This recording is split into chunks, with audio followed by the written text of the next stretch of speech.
క్రీస్తునాథుని యందు ప్రియ సహోదరి సహోదరులారా, ఒక మనిషి బ్రతకటానికి నీరు, గాలి, ఆహారము ఎంత అవసరమో అదే మనిషి బ్రతకటానికి ప్రార్థన కూడా అంతే అవసరం.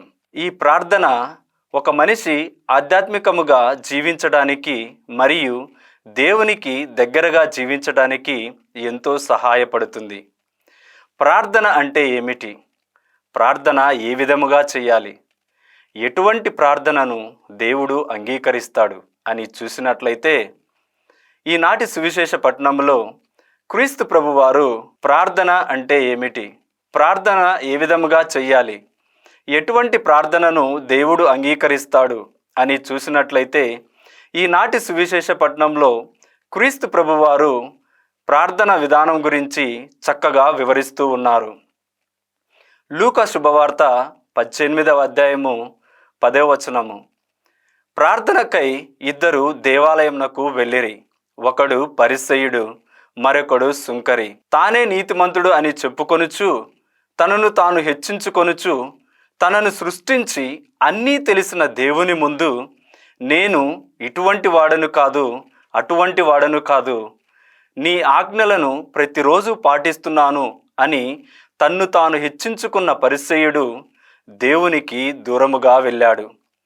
కానీ సుంకరి పశ్చాత్తాప హృదయముతో తన పాపములను తెలుసుకొని దీనతతో, దేవా, ఈ పాపిని కరుణింపుము అని ప్రార్థించి ఆ దేవాతి దేవుని కరుణను, ప్రేమను, దయను పొంది దేవునికి అంగీకారమయ్యాడు.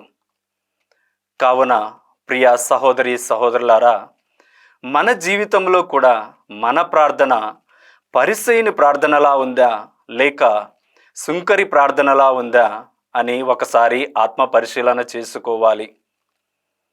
మానవులము, బలహీనులమైన మనము సైతాను శోధనకు గురి అయి ఈ లోక ఆశలకు లోనై పాపములో పడుతూ దేవునికి దూరముగా జీవిస్తూ ఉంటాము. ఈనాడు క్రీస్తు ప్రభువారు నిన్ను నన్ను ఆహ్వానిస్తున్నారు. మనలను సృష్టించి అన్నీ తెలిసిన దేవుని ముందు పరిసయ్యుని వలె గర్వముతో కాకుండా సుంకరి వలె పశ్చాత్తాప హృదయముతో, దీనతతో ప్రార్థన చేసినట్లయితే మనము కూడా ఆ దేవుని ప్రేమను, కరుణను, దయను పొంది దేవునికి ప్రియమైన బిడ్డలుగా జీవించగలము. అటువంటి అనుగ్రహము కొరకు మనము ప్రార్థించుదాం. ఆమేన్.